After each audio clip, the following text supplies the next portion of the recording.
Today's video is sponsored by Hit Point Press and the new Shift RPG system. Alright guys, Jameson and Alex here. Today we're talking about the Astral Domain Cleric from Griffon Saddlebag Book 1.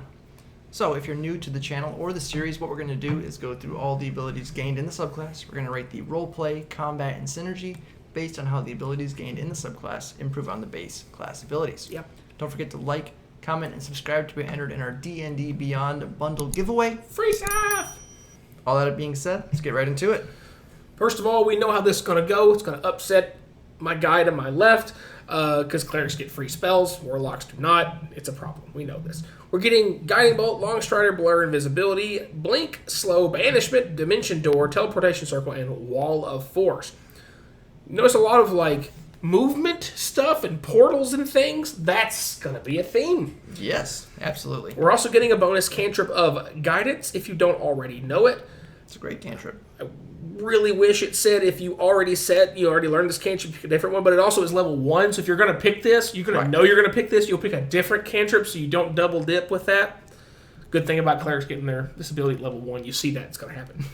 Also at 1 is Planar Reach. When you cast a spell that has a range of touch, you can target a creature within 30 feet of you that you can see instead. Use the feature number of times equal to your Wisdom modifier and regain all uses when you finish a long rest.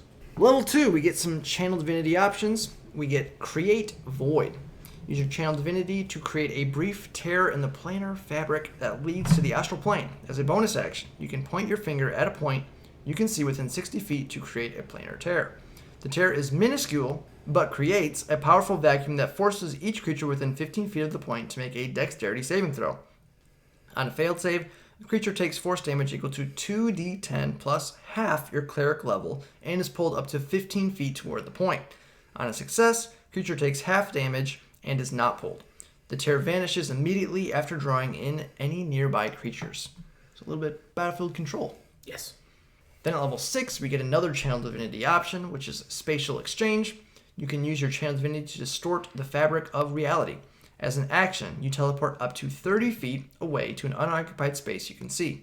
Alternatively, you can choose a space within a range that is occupied by a small or medium creature. If that creature is willing, you both teleport, swapping places. I immediately think of saving your sorcerer or wizard friend that's surrounded by things with you who's bigger than they are. Just Yep. I have to say this just because I always think when I see stuff like this where you can switch places with something else, I know this is going to be lost on you, but in Naruto, you have Sasuke who can switch stuff around. Oh, fantastic. Just had to throw that in there. Sorry. For people that understand what he is talking about, good for you. I apologize if I offend you. I have no idea. I know of the show. He's a little bit more limited in the anime knowledge, but that's all right. I've never seen it, so I can't fix it. At level 8, we get one of 2 abilities that we know all clerics get at this level. So it's Drum Roll, Flip a Coin. It's Potent Spell Casting, so we're going to get our Wisdom modifier added to all the cantrip that we do. Free damage. And then, as clerics do, we have to wait an eternity from between level 8 and level 17 before we get anything. Because it's like 6, then it's like, okay, you get one of 2 things at 8. It's not exciting, but it helps your floor a little bit. And then you're going to wait and take 17 years before you get anything else. Sore spot pushed.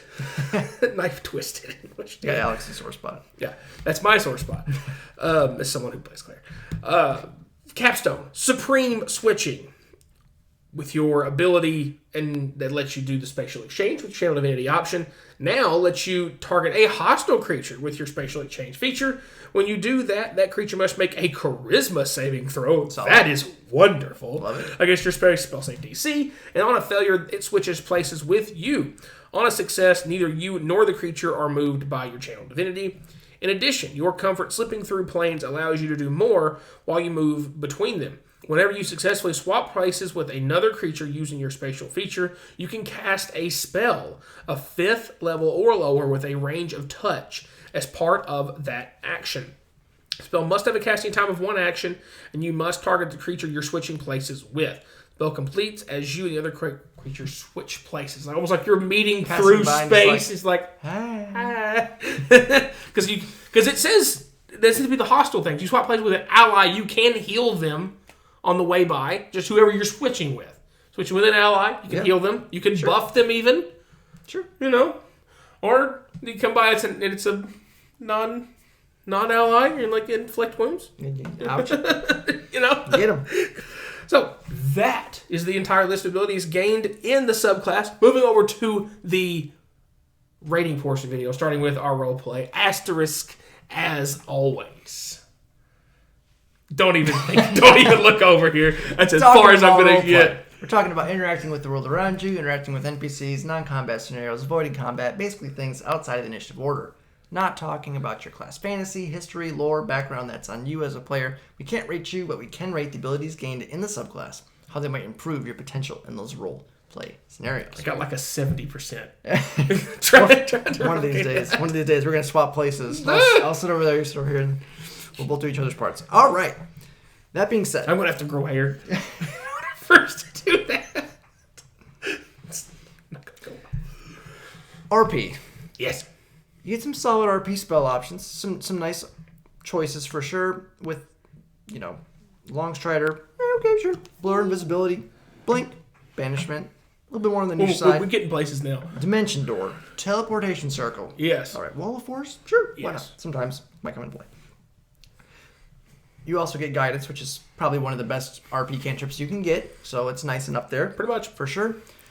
So the thing with the extended reach for touch spells, in roleplay is probably not going to fall into play too often because honestly, you probably just could touch. If you didn't have the subclass, you could just touch someone. Like Enhance Ability, how many times would you really need to cast Enhance Ability at range? It would have to be a situation like where you're in a crowded area and you have no way to get to your ally. So like it's nice to have, but it's not going to be like super impactful a lot of times in roleplay. In combat, it could be another story. Trying to get some touch healing on somebody. Yep. And you can't get to them or whatever.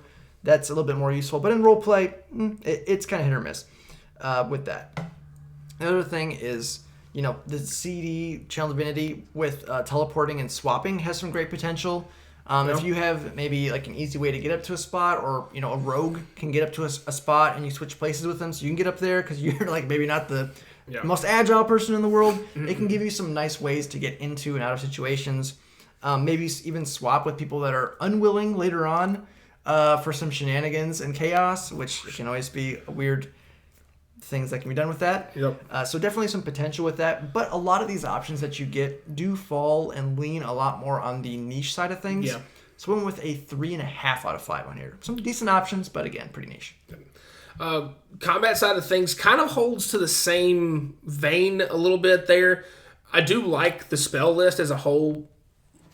Take Long Strider off the list because it's fine. But Guiding Bolt is a great spell. It's one of the best level 1 spells it's probably the best combat spell that clerics have access to because it's solid damage, good damage type, Helps your allies. and it grants advantage on somebody else's attacks. It's all yay. And again, you would be taking it anyway. So the fact that you get this for free means you can pick other things. So great. And then some of the other things like Dimension Door, Slow, Blur, all these other things that are good defensives or good movement-based things that you as a cleric don't normally have because, A, you don't get any sort of maneuverability bonuses, uncanny dodge and unarmed movements and things like that. You move at your pace. That's it. So getting something like that can be very helpful to either cover some ground to get into range of something or out of range of something if need be. Yeah. Same thing with the Guidance cantrip. Allows you to pick an extra combat cantrip because you're going to get a good RP one for free anyway, so you can make sure you've got a couple of different options on the combat, especially early because you're limited to just the 3 cantrips starting out, so good to have. You got a free RP one there on the stick is great. Planar Reach, letting you have touch spells get range, really is what prevents touch spells from being taken more often, is the fact that they are touch spells. Yeah. So stuff like Inflict Wounds, Vampiric Touch, things like that, you have to be in range to actually touch them. Because you're like, well, that's why it does more damage than maybe some other stuff, because you have to be in touch range. You're like, screw you, how about 30 feet away to do this? It is limited to Wisdom modifier per day, but that is your number 1 stat, so you should be getting that capped relatively quickly. So you're going to get to maximize that ability as much as you'd like. And then both the Channel Divinity options are interesting. The kind of pulling to a spot does force damage 2d10 plus half your cleric level, so the fact that at least part of that damage scales up with you, solid. It's a dexterity saving throw, so yeah, not great, not awful. It's not a con save, so that's better. Yeah. But they still take half the damage on a success. It's not a completely, all or nothing save as far as that goes. Of course, the big thing this is really around is the whole spatial exchange. Later when the capstone, you can do both willing and unwilling creatures, obviously. Create some interesting battlefield mechanics of, again, saving an ally maybe that's low on health and surrounded, or, you've got a spell that you want to get to, but you don't, can't move and get in range of, so you can move and swap places and be right there ready to do something about it. Potent spell casting is what it is. Helps your forward damage your cantrip. No in the story there. And finally, with your capstone, when you do the swap, especially with a hostile creature, you're able to cast a spell on the target in process of that. And it's all up to level 5 spells, so not just like a 1, 2, 3. You can get some really big stuff in there. Or, again, allies too. If you're swapping with an ally, you want to throw a level 5 Cure Wounds in them right as you're coming through on that process. Not having to spend your whole turn. You're getting them healing and getting them out of trouble with the swap. So there's a lot of interesting things you can do here. Where this becomes limited by is you can only do Channel Divinity so many times per day. Yes. It's per short rest on the resets, but you get my point. Your planar reach is only going to be at most 5 times a day. Floor damage cantrip, and then your capstone is just buffing an ability that you can only use limited times per day. Yeah. So that's the limited use thing is where this is really hurting the most. But does give you some very interesting options. So we went with a 3.5 out of a possible 5 for combat. Yes, and just kind of tying in the vein of that too with synergy. I mean, that's kind of just sums up this subclass in general, right? It's very limited and tied to specific abilities. So you have your Channel Divinity is the huge focus of this, but you are very limited in your uses of the Channel Divinity. You are. The other option too is with the touch spells. There's really not a ton of touch spells for the cleric, and a lot of them are more, really like the big ones are going to be like healing, inflict wounds. Like there's not a ton that are super impactful. I mean, you have like Raise Dead and stuff. Okay, that's not really going to help. Death Ward. Okay, that's not really going to help. Revivify. Okay, there's not a ton of options with touch spells, so that kind of does hinder it as well.